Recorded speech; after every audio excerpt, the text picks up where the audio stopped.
Hello, it's time to make an update about this pick and place machine and the script P&P project in general. There have actually been quite a lot of changes, and one of the problems I'm having with this project is regarding making videos about it, is that there's so many changes and things to talk about that the thought of sitting down to make a video about them is kind of overwhelming. So I put it off and I put it off, but that only makes it worse because then there's more things to talk about. So you just have to draw the line at some point and start making a video. So that's what I'm doing right now. I guess one of the most fundamental changes is that now we can run everything on a Raspberry Pi 5. So last time we talked about this, I was using Raspberry Pi 3 for the server. That's that one there. And that's perfectly capable of running the server, but it's absolutely hopeless if you want to try and run the client as well. That is the GUI, the user interface. And I was very curious to see if a Raspberry Pi 5 could run both the server and the client. Oh, by the way, big thank you to all the people who donated to this project after my first video about this. I was able to buy this and a couple of micro SD cards and this cooling fan and the power supply and so on, so much appreciated, and that's the first thing that I got stuck into after those donations came in. So now we can run the client and the server. Basically everything can be run off one single Raspberry Pi 5, and what I was really curious to find out about was what is the update rate of the screen, what do you call it, frames per second going to be, because it's kind of important. And I found that it's the full 60 frames per second until you open up the couple of webcams, and then it slows down to I think about 48. So it's not perfectly ideal, but it's adequate enough to run everything off one Raspberry Pi 5. So it's really nice, because that means that people who have these can actually use them, and it makes the entire cost of the project a little bit cheaper, because technically you don't need to have a desktop computer. Although I am using a desktop computer, I'm actually using it through wired connection here now, so this Ethernet connection is going down to my desktop computer, which I'm still using for the client. Oh, I should also point out that the reason that I needed to have one of these to do this development is that the way the SPI works on the Raspberry Pi 5 is different to the Raspberry Pi 3 and 4, because there's completely different SPI hardware on here. The peripheral, or whatever you call it, is completely new in the Raspberry Pi 5, and we're using a SPI connection to go to the weenie PRU over there. So basically I couldn't even get this done if I didn't have one of these to check it all with. And unfortunately that means that a lot of the code was all different and new, but fortunately Mr. Scott Alford, who makes the Remora project, which is what I based my weenie PRU project off, a few months earlier had already done most of this coding, so I was able to steal his code from that project. Thank you, Scott. Saved me a whole lot of headaches, I'm sure. And so yeah, worked it into this in about one day overall, so that was really nice. Okay, let's have a look at the changes to the machine, and then we'll go over the software updates after that. And we'll start in the middle, I guess. So the PCB is sitting here on these rather conveniently sized 20mm aluminium square bars, and I just double-sided taped them down to make them a little bit more secure. Actually, the back one there is movable still, because the PCB might be a different size. So this is the weenie PCB that I'm making, same as the weenie there. And this green stuff on the top is just a very, very thin piece of rubber. It's actually from an exercise band, like a resistance band for exercising. And it's just there to provide a little bit of cushioning, and also it makes it's rather nice because the PCB doesn't slide around now, at least not easily. So that's all that's for.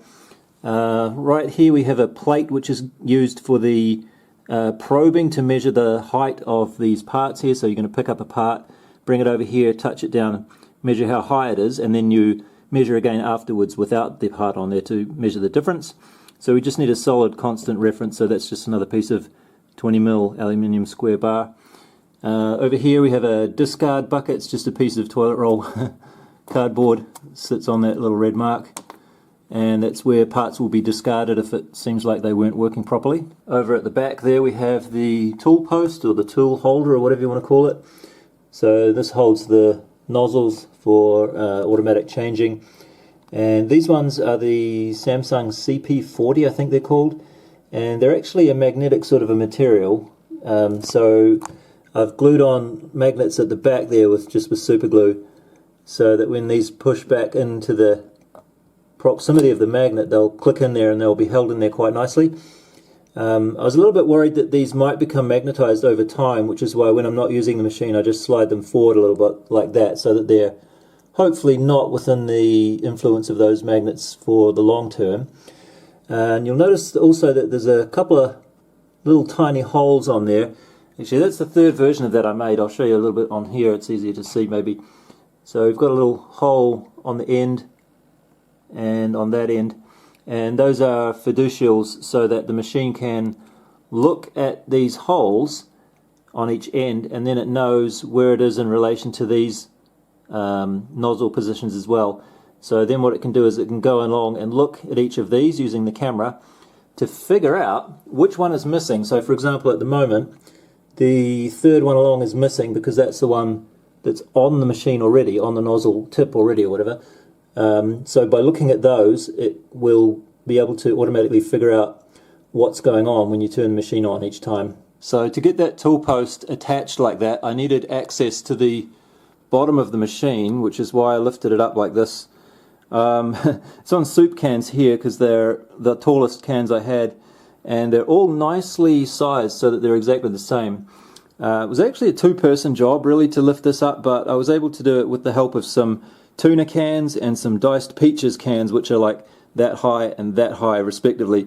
So I just sort of walked each side up gradually until we got up on the soup cans, and then when I got it here I was able to get at the end of the bolts on the bottom to put the tool post on, but then I realized, you know, it's really convenient to have it up here like this, so I just left it here the whole time. Anyway, so the bottom camera, I don't know if you remember from the previous video, this was all just sitting at the top level of the table, the main platform here. But what I found is that the camera needed to go down quite a lot more because the focal point of this camera needs to be at the same height as the PCB, ideally. I mean, you could probably get away with it not being exactly the same, but it makes things a heck of a lot easier if it is exactly the same as the PCB level there. So for that reason I've had to drop this plate way down, and then the camera is slightly below that as well. Now these funny looking things at the front are my feeders, just sort of basic feeders. I'm calling these covered feeders just because they've got these covers that sit on there like that. These are just made out of acrylic. So I made all these on my CNC machine, of course. They're going to go back on there for me. Yep. Snaps on there. So they're made out of, I think these are 12mm square tubes, and I managed to come up with a tool path that could make these all with one tool in one go. So it was pretty easy. I could just slap them into the vise, push run, come back a few minutes later, take it out, put another one in and push run again. So once I got that figured out, it wasn't too much work to make a whole bunch of them. And they slot into these other aluminium pieces like that, and then there's a threaded hole in the bottom so that you just tighten that bolt down and it will sit solidly on there like that. And I think I made 12 there and 12 there, something like that, or 13 and 13, which is all I need to make the weenie, and the I/O mixer should be enough parts for these feeders to handle. And the way they work is, well, they're only for 8mm pitch tapes, so they're rather specific, and there's a little bit of aluminium that pokes up there. If you can see that little round cylindrical part, and the idea of that is, let's see if I can show you on here. So that will hook into one of the holes in the tape like that, so that the tape is at the perfect position relative to that pin. And rather crucially, the top of the pin is coloured in black, just with a black Sharpie, and so the machine can quite accurately see where that pin is, at least if the background is white. Doesn't work quite so well for these clear tapes. It's okay if you paint them white like that, so you can see I've put a little bit of white paint around and then it works perfectly. But you don't really need to do this fiducializing multiple times. So once you've figured out where it is with some white tape, then you can put the other tape in and it doesn't matter. But anyway, so it's a little bit of a bummer that it doesn't work with the clear tape or the black tape so nicely. But anyway, once you've set that in there, then you can just peel, I don't know if you can see this very well, but the tape covering is here, and you can just peel back as many of those as you need. And one of the drawbacks obviously is that you only get 20 parts exposed, and then you have to lift this cover off and shuffle the tape forward another 20 parts and put it back down. And also the covers don't really stick down super great. Like you could see this one before, they're just sort of held on there, a little bit of a friction fit. So I'm just going to go with this for now because it's pretty simple. But ideally in the future, obviously, I'll figure out some kind of automatic feeder. In fact, I did get very excited about an idea I had for automatic feeder, which would have been very compact and very cool.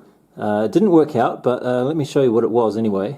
So this is my cunning plan for an automatic feeder. It's 12mm aluminium square tube with a piece of 10mm square bar inside it. And both of these had to be rather intricately machined to make this fancy creation. Actually, there's a third piece inside there, and there's a piece of Kevlar thread, and there's also a spring inside as well, which I'll show you in a minute. But you can see when I pull on this thread, it's moving this backwards and forwards, and well, the spring moves it to the left and I'm moving it to the right. And it has a sharp tooth or a pawl inside there, so that when a tape goes in here, we can just get that in there, the tooth of that pawl will catch on one of the holes here like that, and so it slides like that. But the last piece of the puzzle, which I didn't actually make, I wasn't quite sure how to do this, but you would need a second pawl here to stop the tape from moving that way when the thread is being pulled. So I'm just going to hold that with my thumb as I'm pulling like this, and you can hear it clicked into the next hole there, so that when I let go of the thread, it moves forward one position like that.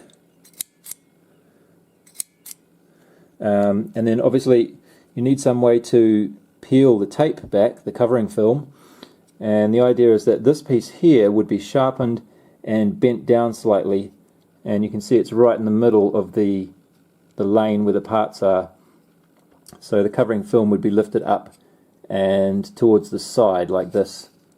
And then at this point here, there'd be no covering film covering the parts, so this is where you'd be able to pick up the parts from.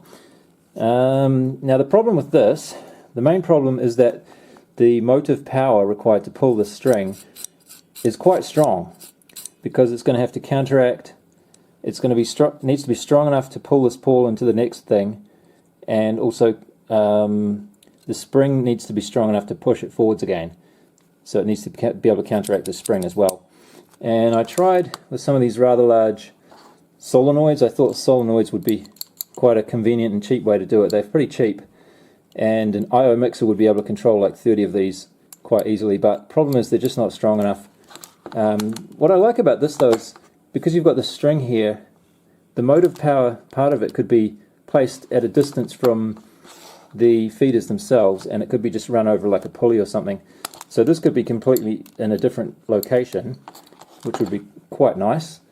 The other problem with this though is required a lot of intricate machining and precision, and it kind of gets stuck every now and then. Seems to be alright at the moment, but when you do a little bit more of it, it often gets stuck. Yeah, there we go. Yeah, so requires a lot of precision. I'll show you what's inside here if you're curious. I still think something along these lines might work alright. It's just that I haven't really got the best plan at the moment. So if I pull this now, you'll see inside there's a spring. Also the assembly is kind of finicky too, because this thread has to go inside the spring like that. And then if we look down here, we've got this bit, which slides on the spring like that. So that's what was happening inside there. So there's three pieces that need to be very carefully machined to fit into each other, and it was just a pain in the ass to even make one of them. So the thought of making like 20 of these just really turned me off. And this bit here needs to be filed by hand very carefully to sit in just the right place. So anyway, this this plan was not to be. I just thought I'd show you this crazy idea since I made it and experimented with it a little bit. Anyway, so these are the feeders that I've ended up with for now for my 8mm tapes. And in a similar way, I have also machined out of acrylic some trays for the microcontrollers, and these are just double-sided tape down, so they're not super strong. These ones are actually bolted down or screwed down quite nicely, but this one I wasn't quite sure whether I wanted it here for long term or not, so it's just double-sided tape stuck down. And this is again using the same style of small cylindrical pin with a black Sharpie coloured in on the top of it to give us a nice little fiducial at each of these corners that the machine can look at and locate, so it can figure out where the trays are. And finally, we have 3 strips of components in this black plastic tape. These are 12 and 16mm tapes, so they didn't fit in with this 8mm system here. And since there's only 3 of them, and this is the entire bunch of components that I bought, I think I got 30. I think I got enough to make 30 of these weenie PRUs. So I just slapped them all on there because they would fit sideways, and they're just stuck down with double-sided tape, and this piece of MDF is also stuck down so it's not going to move around. And I'm just going to use the older style of location for these tapes, which is where the camera looks at one of the holes here. I just manually position it to close to the hole, and then it centers itself on this hole, and then I manually move it again to say over here, and then center on that hole, and then from that the machine can figure out where the parts are. And that's just going to have to do for that. By the way, these ones here, I should have mentioned, there's a hole, there's a pin here that's got black on the top of it there, but we also need, well, ideally we have another one down here. So there's you can see I've put black Sharpie on these locations here where there's going to be another hole, so the machine will look at this hole and that hole to figure out where these tapes are and the parts are there. So it's basically the same thing, except that on this one it's looking for black holes, and on this it's looking for slightly pinkish coloured MDF holes. And the other thing that's different about this is that in order to find this first hole, we don't position it manually, because the machine can look at these QR codes. Oh yeah, so I should have mentioned that too. We've got these nifty little QR codes on each one of these so that the machine can figure out what is in each location, and also from the location of this QR code it can jump to here automatically. So just to demonstrate how those QR codes can be found and the feeders can be fiducialized using little black Sharpie marks, I'm going to move the camera to the leftmost QR code in the row, which is that, this one here approximately, and have a table called feeder. Now the rows have all been filled in already because these QR codes have already been found, but if these rows were not here, running this process would add them. And what it's going to do is it's going to update the QR location X and QR location Y columns. Let me just change one of these so that it's going to be really obvious. I'll change a couple of these here like this. Save that. Okay, so these empty ones here, these empty ones here will be filled in when we run this. So it's just going to look for the center of this QR code, and then it's going to jump 14mm, well, I think maybe 16mm to the right, and it's going to try and find another one. So when I click this Discover Feeder Bank, it's going to go like that, and you can see these values just got filled in there. And when it finds nothing, then it stops, but we know that there's actually a few more over to the side here. So if I put it like here and run that again, then it will find all of them, at least all the ones we have. So now it knows what parts exist and where they are, and the next step is to click fiducialize for each one of these rows, or I'm just going to do it for the second row here. So what this is going to do is it's going to jump to the QR code for that component, and then it's going to use the 2 little black marks to actually look at the tape holes. So ready, go. like that. So now it knows, or it should know, where the component is if I click Visit Next Part, this button here. So that's where it thinks the part is, and it seems to be correct. It's a tiny bit low, isn't it? But I think that will work okay. Alright, let's see how we can register the tool post. Now this is not going to work because I have not pushed those nozzles back into the magnets at the moment. But let's see what happens if I click Register Tool Post in here anyway. So it moves to find that first hole and the second hole, and then it tries to look at where the nozzles should be, and it stops after the second one because it says here too many empty tip positions. So I'll just go and push the nozzles back to where they should be. Just push all these back, and now if I run this again, register tool post, and notice what it's saying down here. I'll clear this here. So notice what it says down the bottom there when we run this. Go.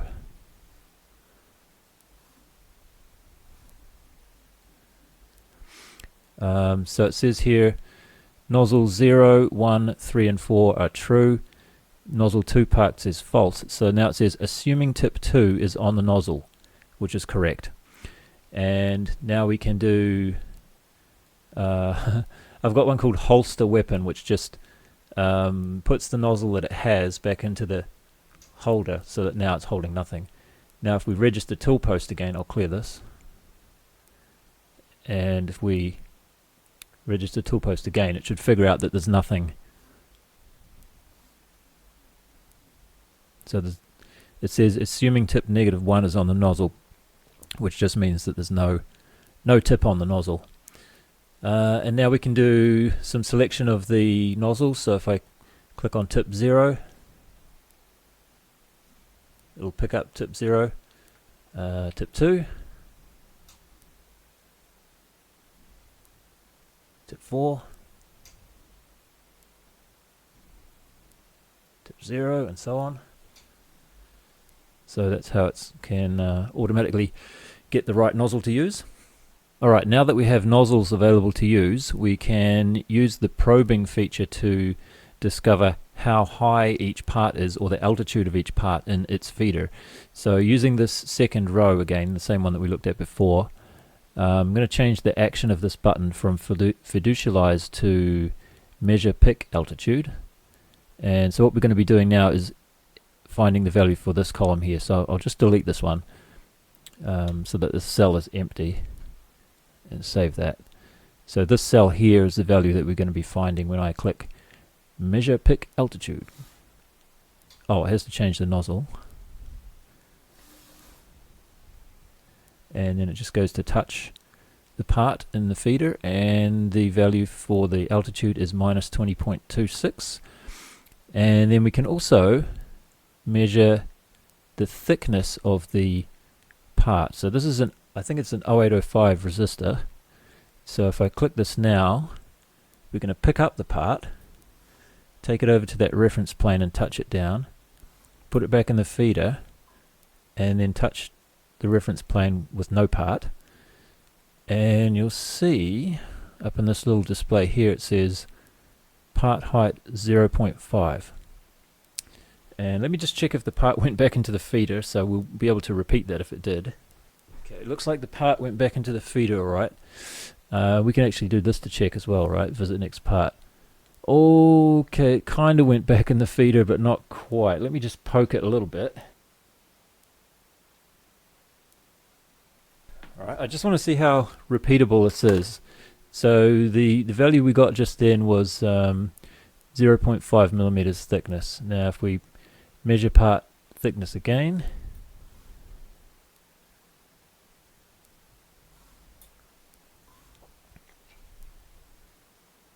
it'll show up here in a second.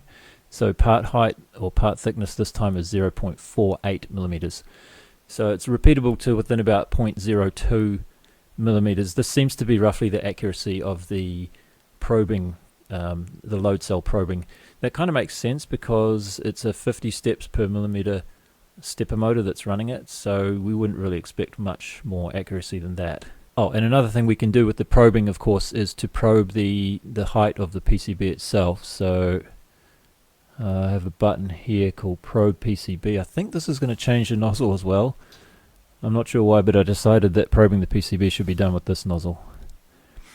And it's going to probe at 3 locations. It's just the locations of the 3 fiducials, just to get sort of like an average for the height of the board across its whole width and height. I forgot to show you how we can fiducialize the tray style feeders as well. So this row here, C8734, this is my microcontroller, and it's a tray style feeder, and we can discover that in the same way as we did for the other ones. So we'll jog to where the QR code is approximately, and then we'll do discover feeder bank, and that will just find the one. There's only one. Unfortunately, it seems to set the feeder type back to covered by default. So I want to set this to tray. Save that. And this, I'm just going to set that to +6 as well. Just ignore that. So I don't think it should be setting those values there when I did that. But anyway, but now that we've done that, we can click fiducialize for this one. And it does the same kind of thing. It just finds those black dots. And from that, now when I click visit next part, it knows where that part is. So basically the same kind of thing as for the other feeders, just in a grid layout instead of a straight line. Alright, I think I'm going to leave it there for this video. We didn't even get to any of the software updates yet, but I think I'll put that in a separate video, so that will be up soon. Until then, thanks for watching. Bye.